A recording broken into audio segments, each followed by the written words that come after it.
Good afternoon. Trustees, students, faculty, staff, alumni, and members of the AUB community. Greetings and salutations as we begin our fall semester at AUB. Hard on the heels of a momentous 2015-2016 academic year, I wanted to share my thoughts with you this day as we continue to celebrate our sesquicentennial, but look purposefully to make ourselves even more relevant for the next 150 years. 8 days ago, I went hiking with my eldest daughter, Layla, and some friends in Baskinta, home of many extraordinary citizens of Lebanon, but none more distinguished than the poet and the author, Mikhail Naimi, for many years, my favorite modern Lebanese writer. Naimi's piercing analysis of the human character is never more evident than in Akabir, his harrowing series of short stories chronicling the profound fall that comes with the hubris of pride, or in his monumental celebration of the wages and wiles of age, Sab'un. As I ambled along, trying to keep up with my far fitter companions, my mind harkened back to the two times that I was fortunate enough to spend some time with my literary hero. Once on a school trip, but both times as a still innocent child unexposed to the catastrophe of war. Naimi is known for many things, including his secretaryship of the Pen League in New York, which sought to trigger a rebirth of Arabic literature as a dynamic modern expression for the early 20th century. Here one must acknowledge the other Shu'ara al-Mahjir, Khalil Gibran, Iliya Abu Madi, Nasib Arida, Nudra Haddad, who is the father actually of Robert Haddad, former AUB president.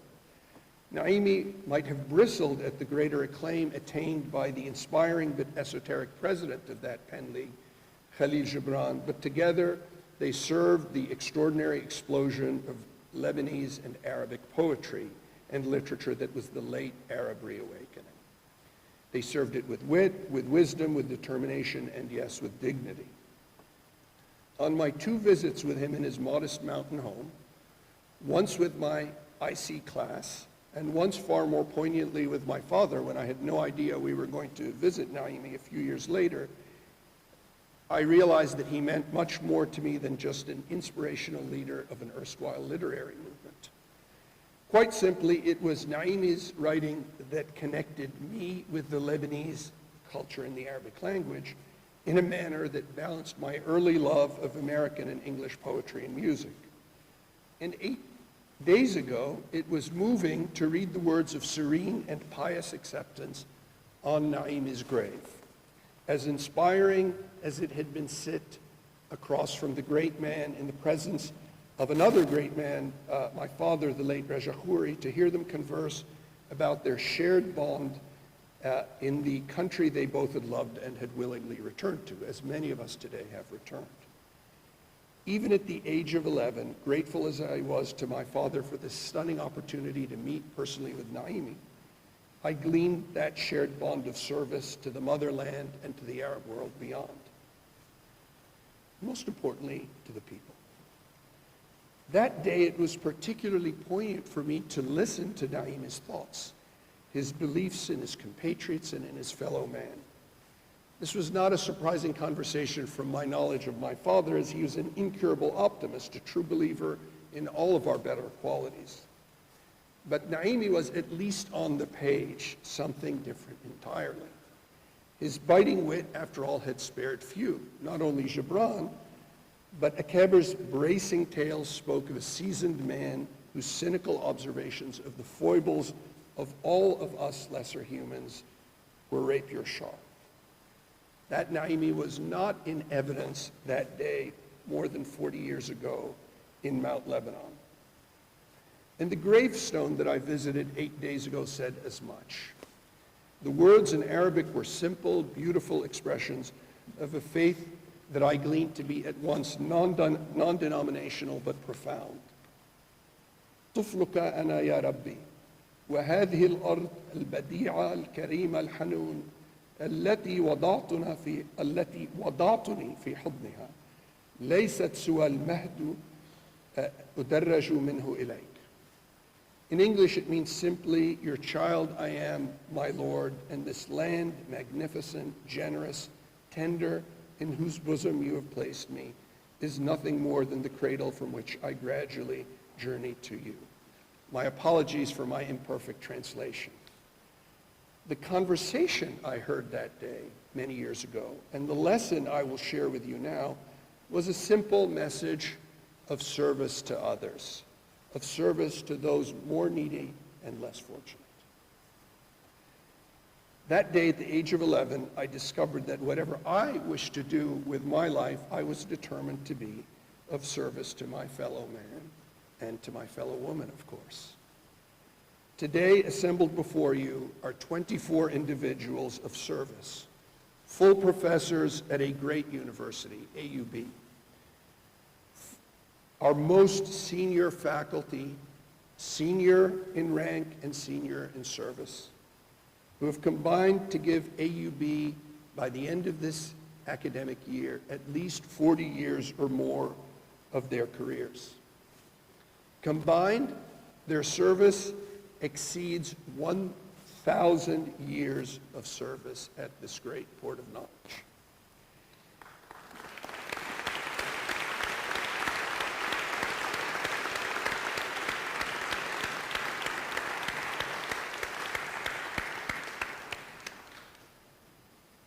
They are seated here, honored guests, but it is they themselves who honor us with their dedication.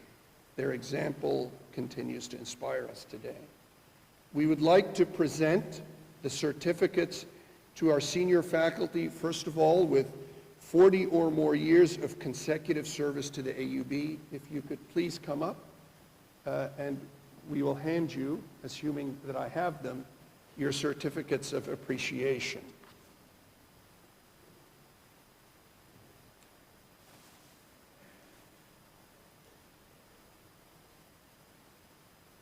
Dr. Alexander Abdenour, PhD.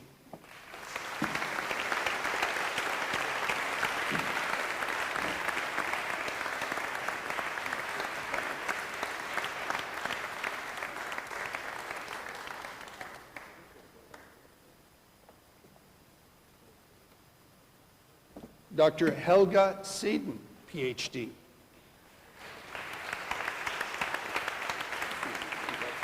She's absent. So, I thought you were behind me.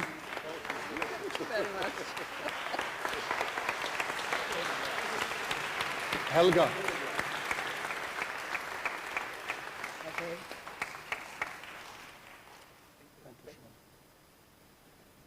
Farouk Abi Khuzam, PhD.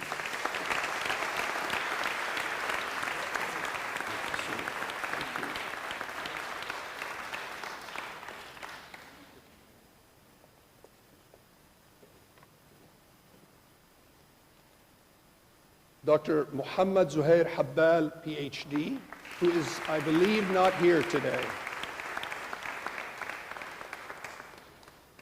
Dr. Jabir Sawaya, MD.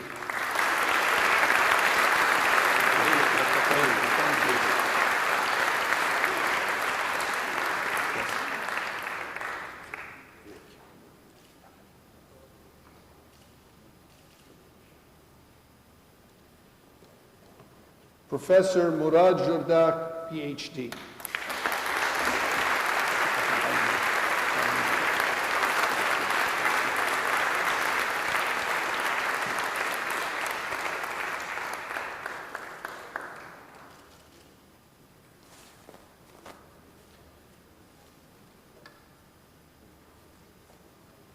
Dr. Layla Faris Farhood, PhD.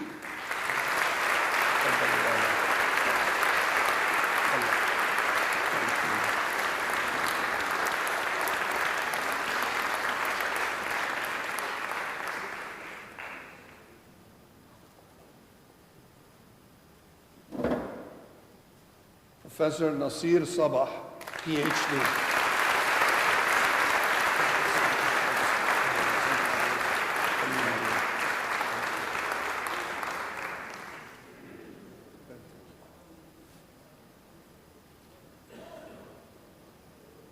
Professor Nabil Dajani, PhD.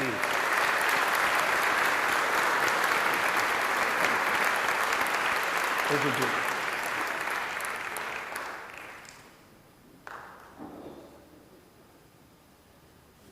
Ibrahim Salti, MD, PhD.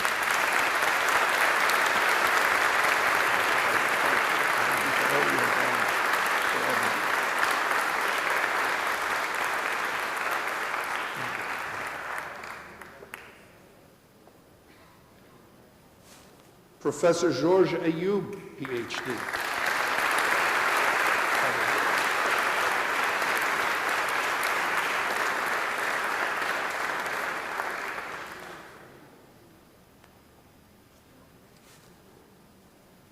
Professor Jean Gibran Rbez, MD.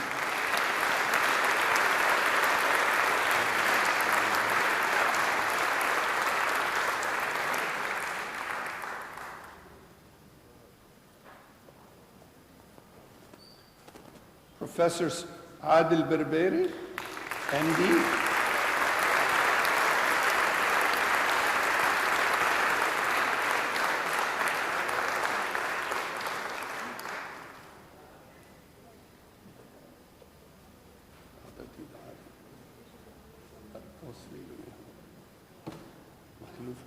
Samir Sayyali, Professor Samir Sayyali, PhD. I believe you agree.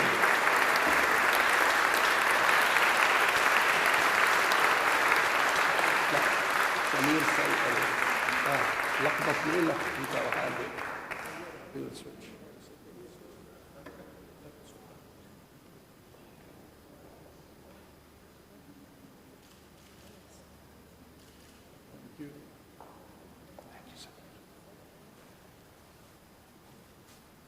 مخلوف حدادين PhD.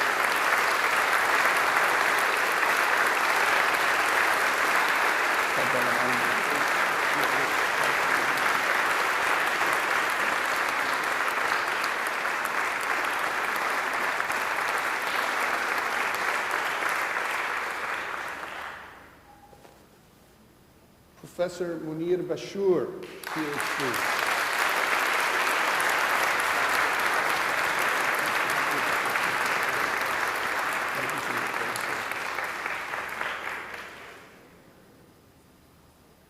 And last from far from least, Joseph Sim'an, MD, more than 56 years of service.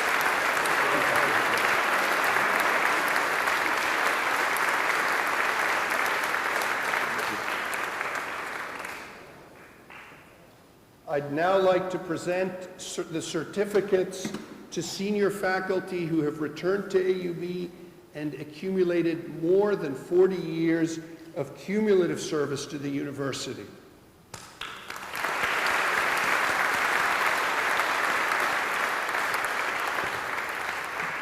Abdul Jirgis, MD, PhD, anatomist extraordinary.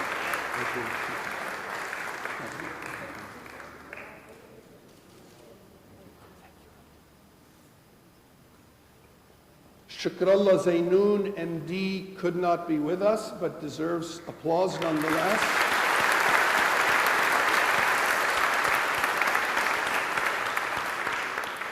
Karam Karam, MD, and former minister.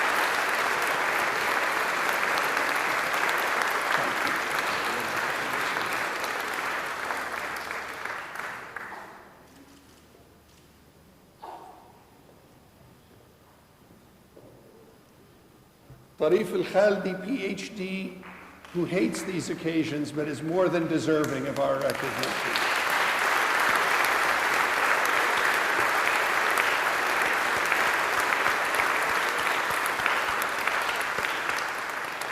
Adnan Mroui, MD, I don't see Adnan. We are going to thank him in absentia.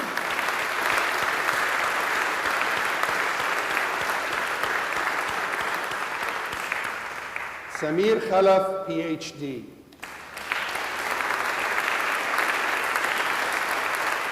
Arguably the most prolific faculty in history.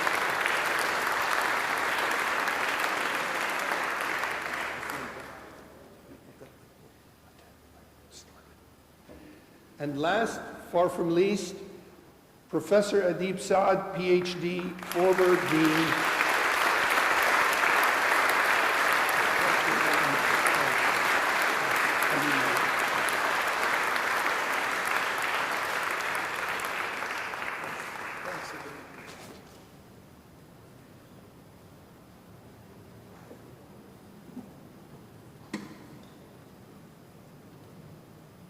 I think our distinguished professors deserve another round of applause.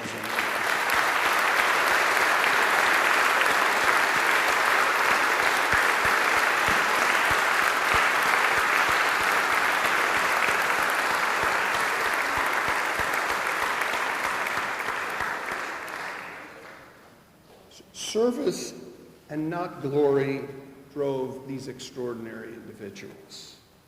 Service and not glory also drove the founding fathers of this academic house.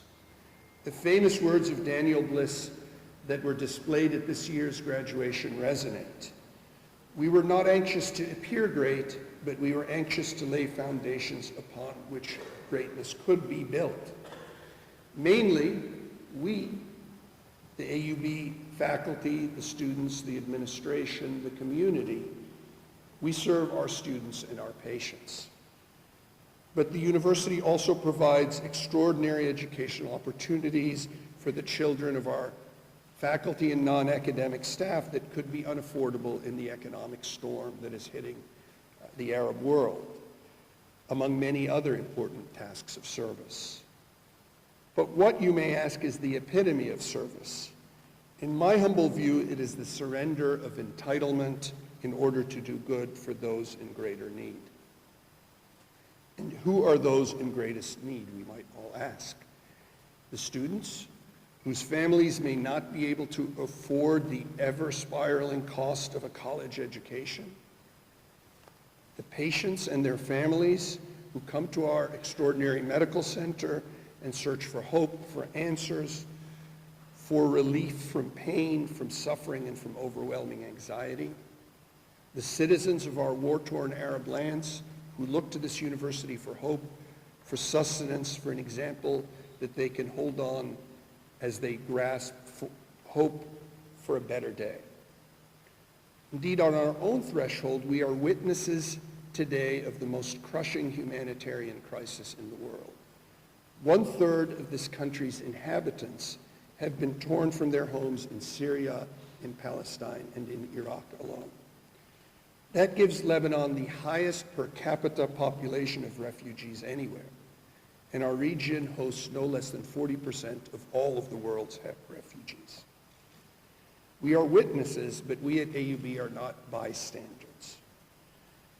Our launching this semester of the AUB for Refugees initiative under the Provost's office, which pulls together all the units at our university involved in addressing and mitigating this crisis, is an example of our engagement, and just one indication of how seriously we take our duty to serve those in greatest need.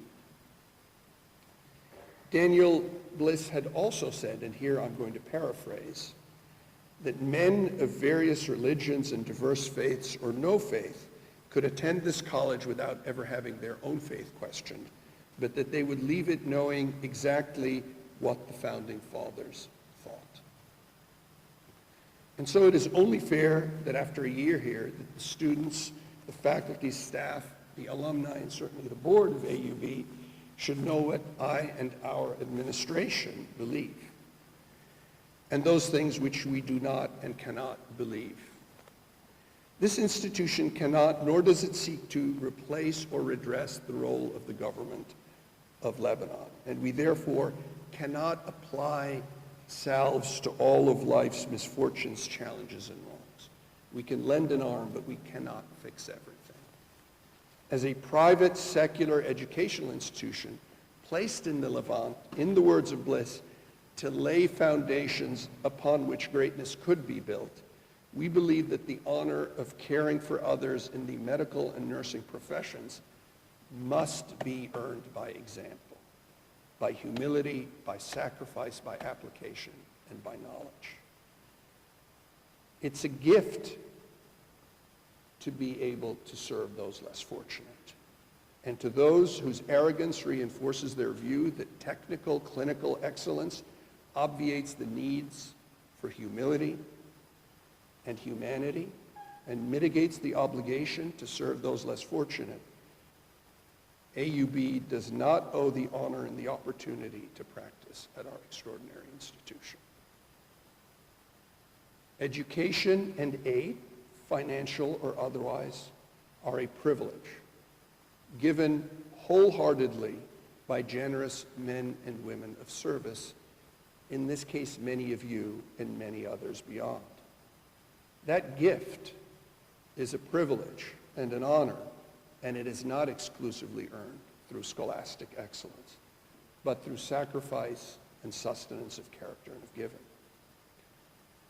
To those few, and they are few indeed among our learned faculty, and I'm not looking at anyone in particular, who believe that their time is too valuable to share with our inspiring and aspiring students, this great but humble home of learning may be the wrong place for you to pursue your profession. But these are extraordinarily rare exceptions. And for every one of these exceptions, there are dozen upon dozen of examples, inspiring, real, tangible to the contrary. Not just from the learned men and women seated among you today, but from people so busy that they are out helping those less fortunate all day and all night.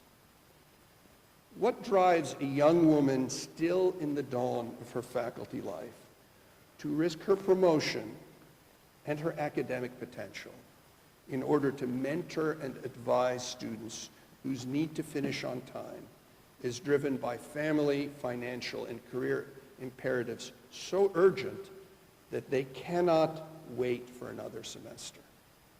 What compels a senior scholar in the still remarkable autumn of a groundbreaking career to sacrifice valuable time devoted to phenomenal academic productivity in order to stand, however temporarily and thanklessly, in a senior leadership position? What motivates an incandescent star whose mentorship and research are exploding before our eyes to set these things aside while they take the tiller of a great ship of our university so that their colleagues and their students may have life and have it more abundantly? What motivates our students and staff hailing from some of the most dangerous parts of Syria or the most beleaguered parts of Palestine or the most despondent parts of Lebanon, struggling through the challenges of their formidable workload and equally formidable cultural adaptation, to add to that already considerable burden by volunteering to teach or to tutor those whose circumstances are even less fortunate? That is the substance of AUB.